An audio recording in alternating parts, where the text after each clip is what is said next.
Hi everyone, Rosa here speaking. I'm going to be co-teaching skills with Mr. Soto for the semester. So in chapter 5, we're going to be reviewing vital signs. So those are going to be measuring body temperature, assessing the radial pulse, apical pulse, radial apical pulses, respirations, arterial blood pressure, electronic blood pressure monitoring, and measuring oxygen saturation. So, vital signs, they indicate whether body systems are functioning normally. They will reveal sudden changes to us as nurses in a patient's condition. They reveal changes that occur progressively over time as well. So, these are very important for us to be tracking and monitoring continuously. Any difference between a patient's normal baseline measurement and present vital signs may indicate a need for medical interventions or other therapies, maybe even just a call to the doctor. Pain is a subjective symptom and is often referred to as a vital sign as well, so we got to keep that in mind. Vital signs are included in a routine physical assessment by our doctors. We always want to obtain a baseline measurement of our vital signs on first contact of our patient. This gives us their normal, and throughout your shift, you can see if there's any changes. Frequency of vital sign measurements is dependent on the specific patient condition as well as the clinical setting that you are in. So, obviously, if you happen to work in a clinic, you're going to not check your blood pressure or your vital signs every 4 hours. But if you're working in a hospital, typically every 4 hours is something that you would do. So most everything that we do in nursing is what we call patient-centered care. So this is basically us caring for the patient in a way that they feel comfortable and appropriate. So it is very important to be culturally sensitive when taking vital signs, because vital sign measurements some may require removing of clothing or exposing areas that are considered inappropriate or offensive to patients from other cultures. Be sensitive to each patient's need for privacy and observe their cultural norms. Provide their privacy when performing apical pulse assessment, especially for traditional female patients and elders from Asia, Asian, Middle Eastern, Hispanic, and African cultures. Um, Anxiety can be a huge factor for some of these patients. Even non invasive procedures sometimes cause patients to become anxious due to their cultural variables of touch, privacy, and gender. So, some cultures would prefer same gender caregivers, and that's culturally normal. So, we got to keep that in mind. Um, Cultural norms and health information are also very important. So, when findings are reported, patients from other cultures with paternalistic values rely on male elder to receive the information on their behalf.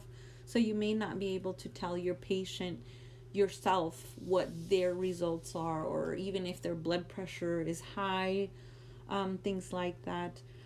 So, consult with the healthcare provider and the family decision maker about giving information to the patient regarding any abnormal findings. Collectivistic cultures such as Hispanic and African Asians demonstrate their caring for all ill members by protecting them from bad news about their health and well being. So, with these cultures, you'll find that they don't want to tell the patient how severely ill they are, or new cancer diagnosis or something like that. They will want to keep that oh, from the patient. So it's very important that we know all of these things as nurses. Another thing that you're going to hear a lot during your nursing education is going to be this thing we call evidence based practice. So, this is things that are done based on research and are then therefore considered to be best practice.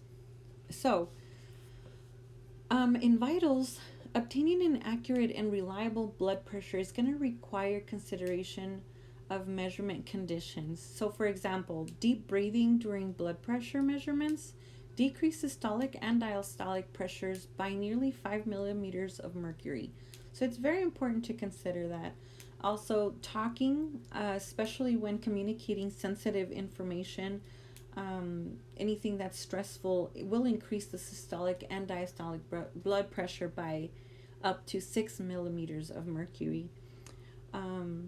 So, two studies were established that placing a blood pressure cuff over a sleeved arm on either hypertensive patients or normotensive patients had no effect on the blood pressure measurements.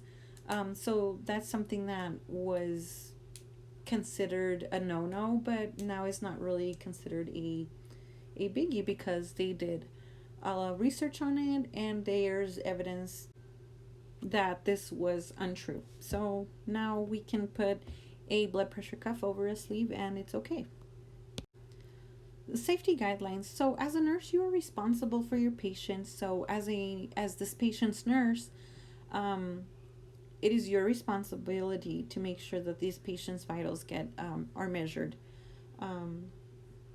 This helps you interpret significance to their condition and make decisions about appropriate interventions.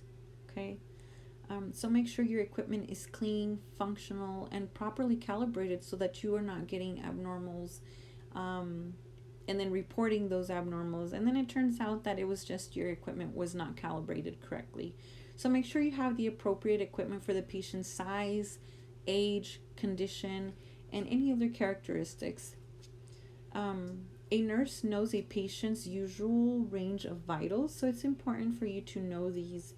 And if it's the first time you've taken care of this patient, to get a baseline for yourself.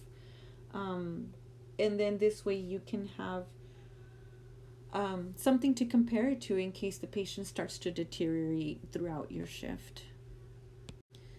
As a nurse, you know your patient the best. So you know their medical history, their therapies, any prescribed medications, anything like dialysis, anything like that. So it's important that you have control of the environment and minimize any factors that may affect your vital signs. So reduce stressors, make sure that their patient's not in pain. Use an organized, systemic, step-by-step approach when taking the vital signs. Ensures the accuracy of your findings.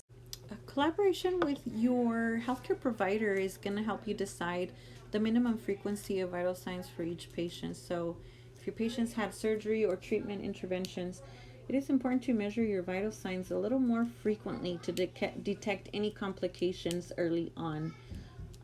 In a clinic or an outpatient setting, taking vital signs before the healthcare provider examines the patient and after any invasive procedures are done, this helps the physician establish a baseline for him or herself and know the patient a little bit better before they step in with them to the room. Do not interpret vital signs in isolation. So, in other words, you cannot assess the patient on vital signs alone. You need to know any other related physical signs or symptoms and must be aware of the patient's ongoing health status. Baseline measurements allows you as a nurse to identify changes early on. When vital signs appear to be abnormal, it is very helpful to have another nurse repeat the measurements just to confirm the abnormality. And then you must report all of those changes. So here is your first skill, and that's going to be to take body temperature. So body temperature is the difference between the amount of heat that is produced by the body processes and the amount of heat lost to the external environment. Core temperature is under control of the hypothalamus and remains in a narrow range. So body surface temperature fluctuates dramatically in response to the environment.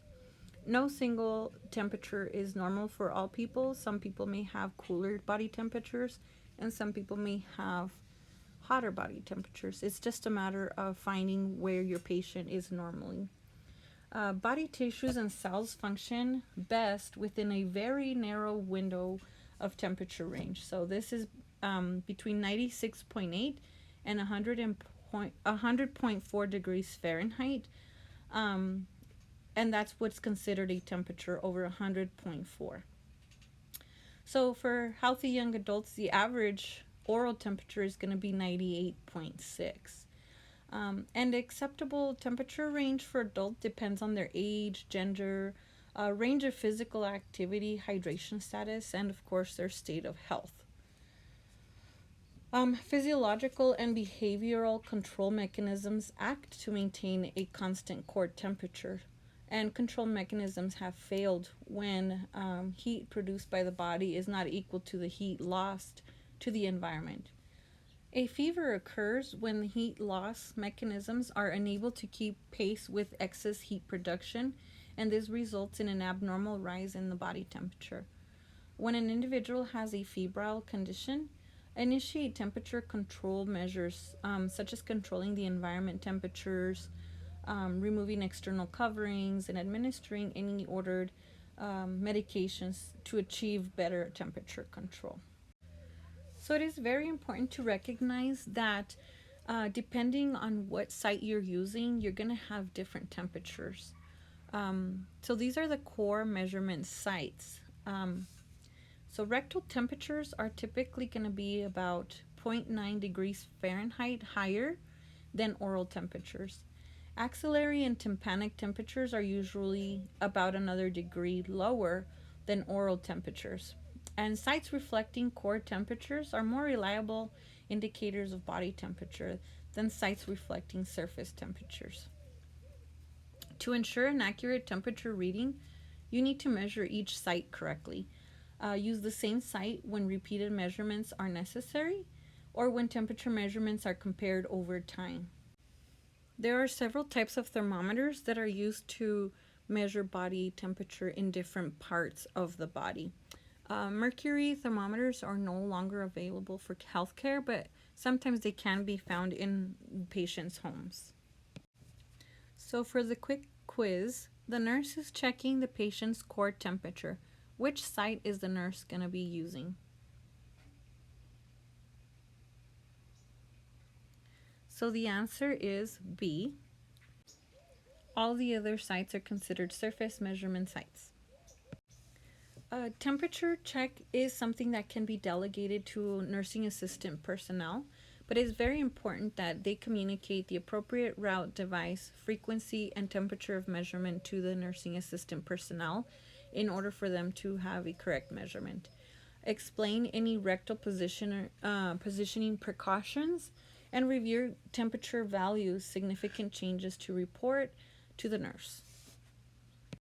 Recording and reporting is a huge part of our jobs as nurses. This is how the providers know how the patient is doing, is based on your findings. So it is very important to record temperature, the route on a vital sign sheet or flow sheet or in the electronic health record. Make sure that the temperature site is also available. So that subsequent nurses will know where the temperature and if there's any variance, that could be the reason. And report abnormal findings to the charge nurse or to the healthcare provider or both, depending on your facility. So special considerations in teaching, make sure that the patient has the ability to initiate preventative health measures and recognize alterations in their body temperature. Teach the patients and their family members about measures to prevent body temperature alterations. Teach patients about risk factors for hypothermia and frostbite, including fatigue, malnutrition, hypoxemia, cold, wet clothing, and alcohol intoxication. Also teach them about risk factors for heat stroke, strenuous exercise in hot, humid weather, tight-fitting clothing in hot environments, exercising in poorly ventilated areas, and sudden exposure to hot climates and poor fluid intake before, during, and after exercises are huge factors in temperature changes. Teach patients about the importance of taking and continuing antibiotics as directed until the course of treatment for the infection is completed. In pediatric patients, there's physiological differences in depending on the age groups.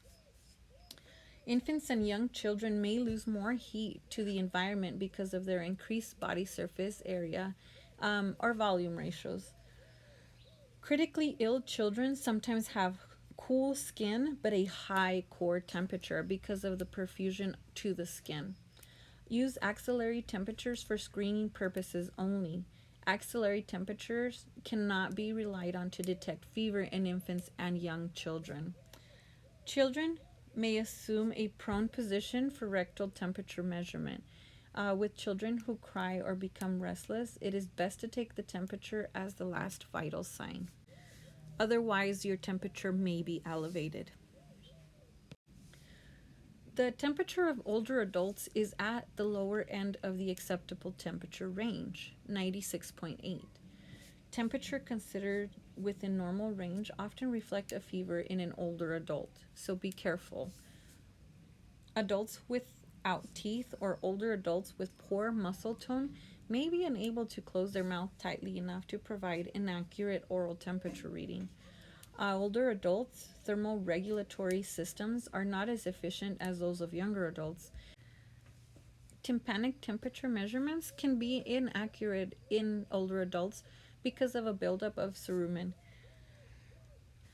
Other factors affecting their temperature are going to be things like decreased sweat gland reactivity, loss of subcutaneous fat, reducing the insulating capacity of the skin, diminished sensation to cold, abnormal vasoconstrictor responses, and impaired shivering can interfere with their regulation of temperature.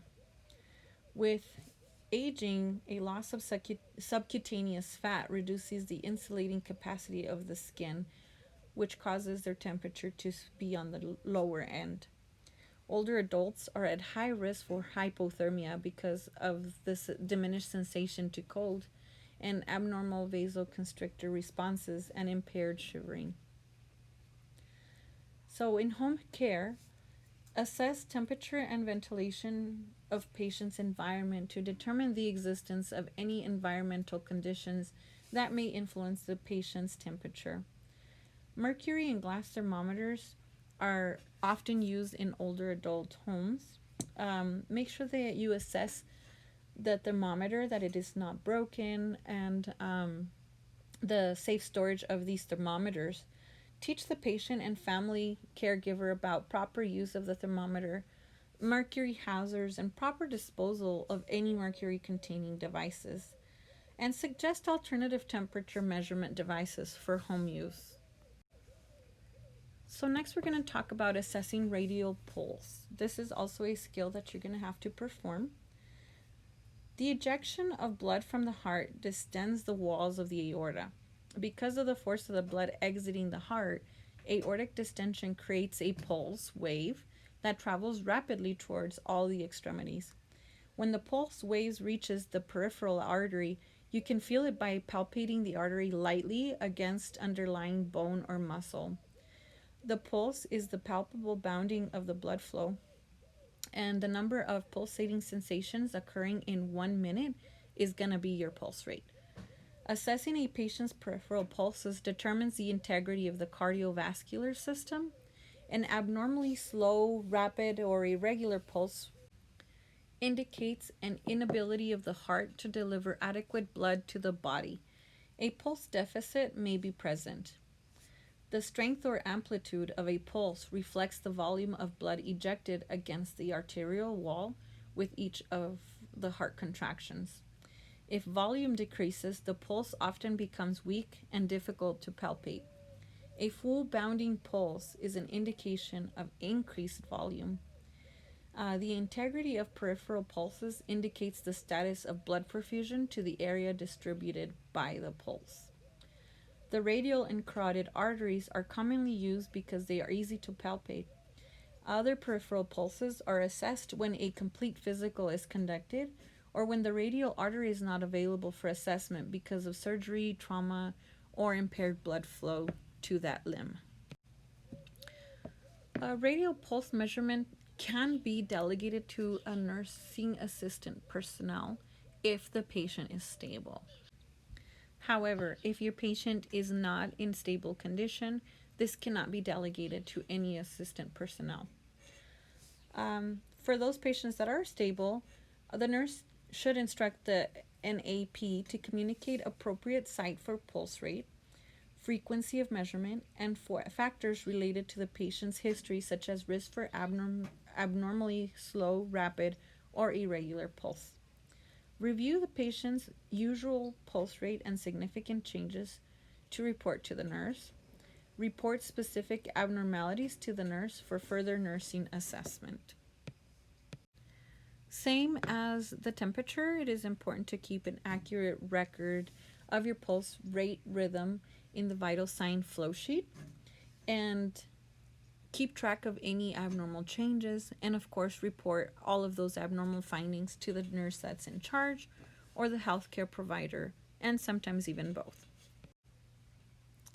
So it is very important to teach families and patients self-assessment of pulse rates, especially if they're taking any medications that may affect their pulse, heart rate. This can be a response to those medications, and it is important to keep track. For the pediatric population, radial artery is difficult to assess in an infant. So apical, femoral, or brachial pulses are the best sites for assessing pediatric heart rate and rhythm until about 2 years of age. Children often have sinus dysrhythmia, which is an irregular heartbeat that speeds up with inspiration and slows down with expiration. Breath holding in a child temporarily lowers their pulse rate, so make sure you are aware. Older adults also have variations in their pulse rates, so they have a reduced heart rate with exercise because of decreased responsiveness to the catecholamines, and it takes longer for the heart rate to rise in an older adult to meet sudden increased demands that result from stress, illness, or any type of excitement. Once elevated, the pulse rate of the older adult takes longer to return to a normal resting rate. Peripheral vascular disease is more common among the older adults, so making a radial pulse assessment can be difficult. For home care patients, taking certain prescribed cardiac medications, they should definitely learn to assess their own pulse rate and detect side effects of the medications as well. So, assessing the apical pulse. The apical pulse is the most reliable, non-invasive way to assess cardiac function. The apical pulse rate is the assessment of the number and quality of the apical sounds for 1 minute. S1 is the sound of the tricuspid and mitral valves closing at the end of ventricular filling. Just before systolic contraction begins, S2 is the sound of the pulmonic and aortic valves closing at the end of the systolic contraction. A stethoscope is used to auscultate sound waves of the apical pulse. The 5 major parts of the stethoscope are the earpieces, binaurals, tubing, bell, and diaphragm. The diaphragm transmits high-pitched sounds created by high-velocity movement of air and blood. So position to make a tight seal against the patient's skin. Exert enough pressure to complete the seal, leaving a temporary red ring on the patient's skin after you remove the diaphragm. And the bell transmits low-pitched sounds created by the low-velocity movement of the blood. Hold tightly against the skin for sound amplification. So again, this is a skill that can be delegated to NAPs if the patient is stable. Typically, though, when you're measuring apical pulses is because you suspect an irregularity in the radial pulse or when a patient's condition requires more accurate assessment. In this situation, pulse assessment cannot be delegated to the NAP. When measuring of an apical pulse is routine practice, then the nurse can instruct the NAP to communicate the frequency of measurement, factors related to the patient's history, such as risk for abnormally slow, rapid, or irregular pulse. So make sure that they are reviewing the patient's usual pulse values and then reporting to the nurse any abnormalities in rate or rhythm. As the other vital signs that we have covered so far, you will be recording your findings in the patient's EMR. Document the pulse rate measurement after the administration of therapies as well. If the apical pulse is not found at the fifth intercostal space and the left mid-clavicular line, document the location of the point of maximal impulse and report this abnormal finding to the nurse in charge or the healthcare provider. So again, you must teach caregivers and patients that if they are taking a prescribed cardiac medication or an antidysrhythmic medication, how to assess these pulse rates. In pediatric patients, the PMI or pulse of maximum impulse in an infant is usually located at third to fourth intercostal space near the left sternal border. In infants and children younger than 2 years, an apical pulse is going to be more reliable and is counted for 1 full minute because possible irregularities in rhythm due to their breathing. Breath holding in an infant or child affects their apical pulse rates, so it's very important to remember all of that. In older adults, again, the pulse of maximum impulse is often difficult to palpate because the anterior-posterior diameter of the chest increases with age and the heart becomes repositioned because of the left ventricular enlargement. When assessing older adult women with sagging breast tissue, gently lift the breast tissue and place the stethoscope at the fifth intercostal space or at the lower edge of the breast. Heart sounds are sometimes muffled or difficult to hear in older adults because of the increased airspace in the lungs. The older adult has a decreased heart rate at rest, so make sure you are aware. And in home care, assess the home environment to determine which room affords a quiet environment for auscultation of apical pulse, and make sure that you listen for an entire minute. The next skill to review is going to be respirations. So respiration is the exchange of oxygen and carbon dioxide between cells of the body and the atmosphere. 3 processes of respiration are ventilation, diffusion, and perfusion. You assess ventilation by observing the rate, depth, and the rhythm of the respiratory movements. On inspiration, the diaphragm contracts and the abnormal organs move down to increase the size of the chest cavity. At the same time, the ribs and the sternum lift outward to promote lung expansion. On expiration, the diaphragm relaxes upward and the ribs and the sternum return to their relaxed position. During quiet breathing, the chest wall gently rises and falls, and the body uses more energy during inspiration than during expiration. So, as with the other vital signs, the task of counting respirations can be delegated to your nursing assistant personnel unless your patient is not stable or is complaining of trouble breathing. So the nurse should instruct the NAP to communicate the frequency of measurement and factors related to patient history or risk for increased or decreased respiratory rate or irregular respirations. They should be reviewing any unusual respiratory values and significant changes to report to the nurse. Recording and reporting respirations are going to be done in the EHR or electronic health record. Document in the EMR or nurse's notes measurement of the respiratory rate after administration of specific therapies. Record in the EMR or nurse's notes the type and amount of oxygen therapy if it was used, and report all of your abnormal findings to the charge nurse or to the healthcare provider. Teaching. Patients who demonstrate increased ventilation often benefit from learning deep breathing, and coughing exercises. Instruct family caregivers to contact home care nurse or healthcare provider if unusual fluctuations in respiratory rates occur.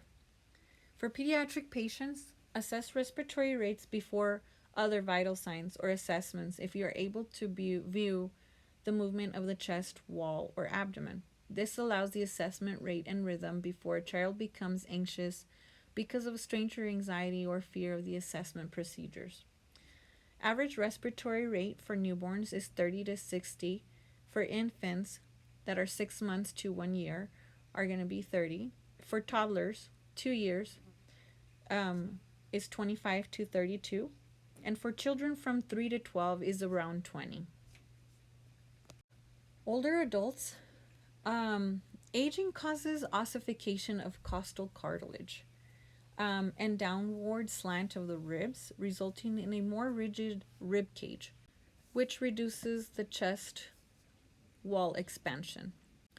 So because of this, the depth of respiration tends to decrease with aging. Change in lung function with aging generally results in respiratory rates that are going to be higher in older adults, with the range of 16 to up to 25 breaths per minute. Some older adults depend on accessory abdominal muscles than their weakened thoracic muscles during respiration. In home care, assess for environmental factors in the home that influence patients' respiratory rate, such as secondhand smoke, poor ventilation, or gas fumes. So for another quick quiz here, the nurse receiving the report is told that her patient is having Cheyenne-Stokes respirations. What will the nurse expect to find when assessing this patient?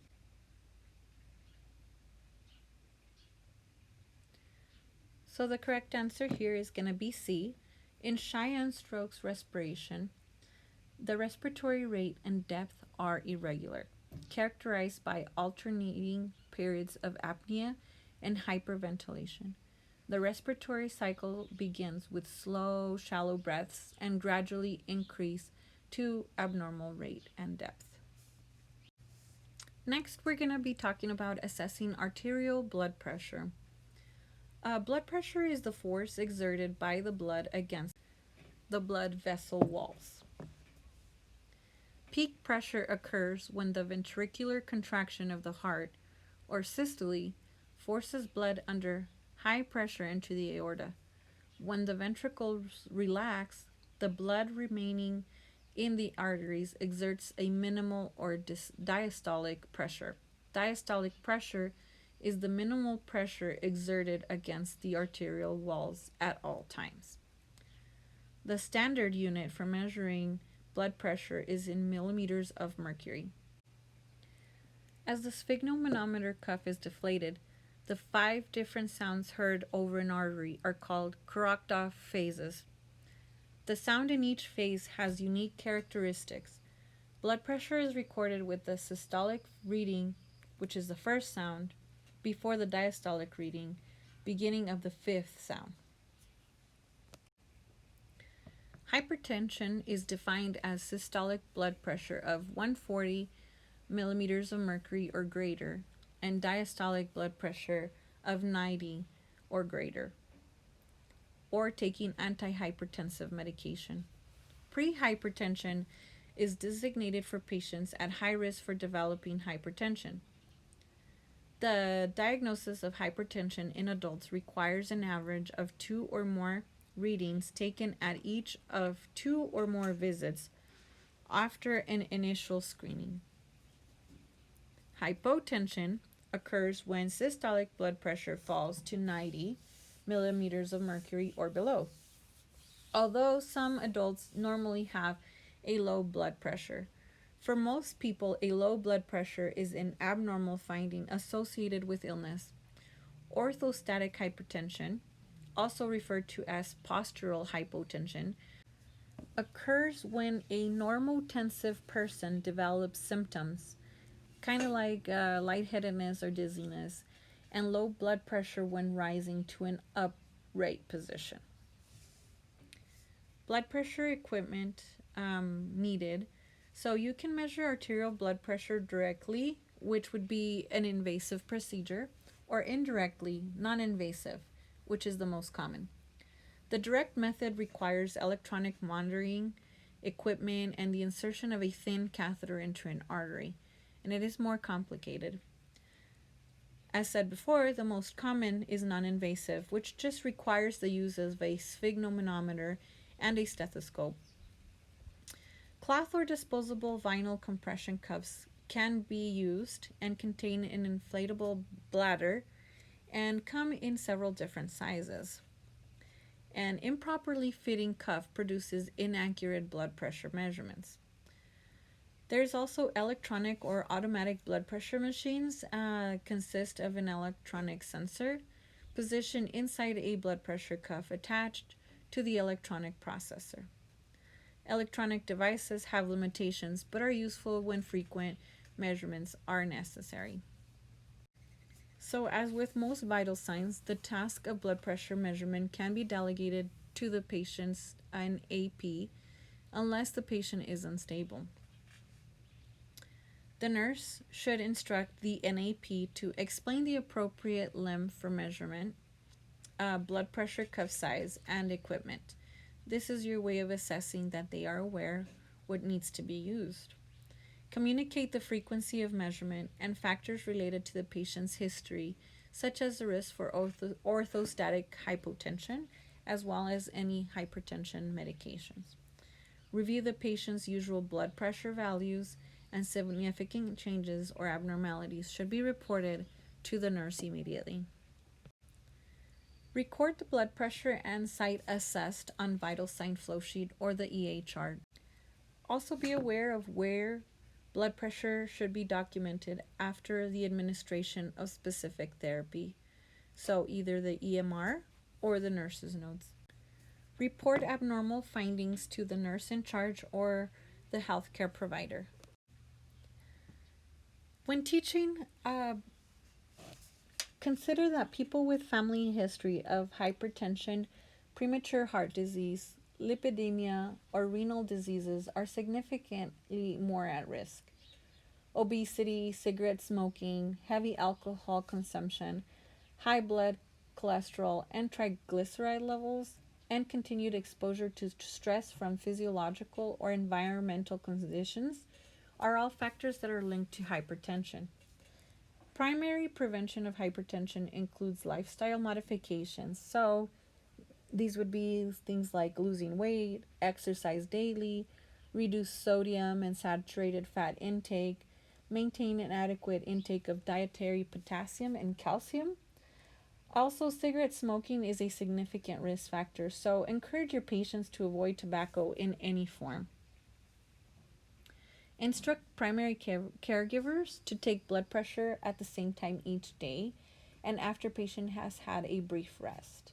Take pressure sitting or lying down and use the same position and arm each time you take the blood pressure. Instruct the primary caregiver that if the blood pressure is difficult to hear, it is probably caused by one of the following. So the cuff is too loose, not large enough, or too narrow. The stethoscope may not be over the arterial pulse. The cuff deflated too quickly or too slowly. Or the cuff is not pumped high enough for the systolic readings. In pediatric patients, blood pressure measurement is not a routine part of assessment in children younger than 3 years of age, unless it's in a hospital setting. Blood pressure measurement can frighten children, so prepare child for squeezing feeling of an inflated blood pressure cuff by comparing sensation with an elastic band on the finger or a tight hug on the arm. Obtain blood pressure reading in a child before performing anxiety-producing tests or procedures. Blood pressure sounds are difficult to hear in children because of the low frequency and amplitude. Using the bell of the pediatric stethoscope is often helpful. Older adults, especially frail older adults, have lost upper arm mass, requiring special attention to selection of blood pressure cuff size. Skin of the older adult is often more fragile and susceptible to cuff pressure to cuff pressure when measurements are frequent. More frequent assessment of skin under the cuff or rotation of measurement sites is recommended to avoid skin damage. Older adults have an increased systolic pressure related to decreased vessel elasticity. Older adults often experience a fall in blood pressure after eating as well. Instruct older adults to change position slowly and wait after each change to avoid postural hypotension and prevent injury. In home care, assess home noise level to identify the room that provides the quietest environment for assessing blood pressure. Instruct the patient on the importance of a blood pressure cuff of appropriate size for home use. Make sure to assess the family's ability to afford a sphygmomanometer for performing blood pressure and blood pressure evaluations on a regular basis. Recommend an electronic device or aneroid sphygmomanometer that have proved accurate according to standard testing and cuffs of appropriate sizes. And just know that finger blood pressure monitors are very inaccurate. So here we see a picture of a non-invasive electronic blood pressure measurement machine. These machines rely on an electronic sensor to detect vibrations caused by the rush of blood through an artery.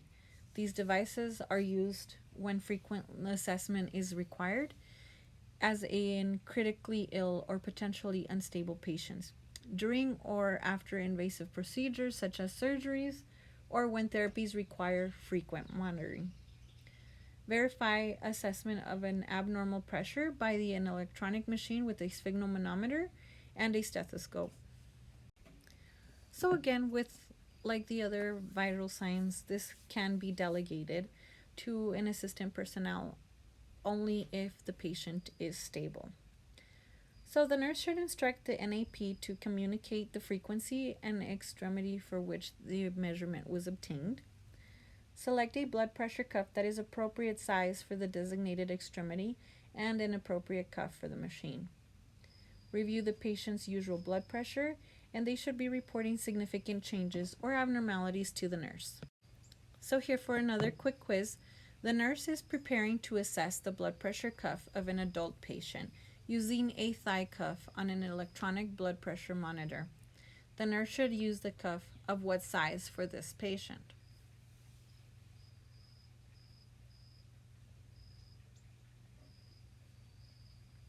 The correct answer here is going to be D. You're going to need the biggest size for the thigh.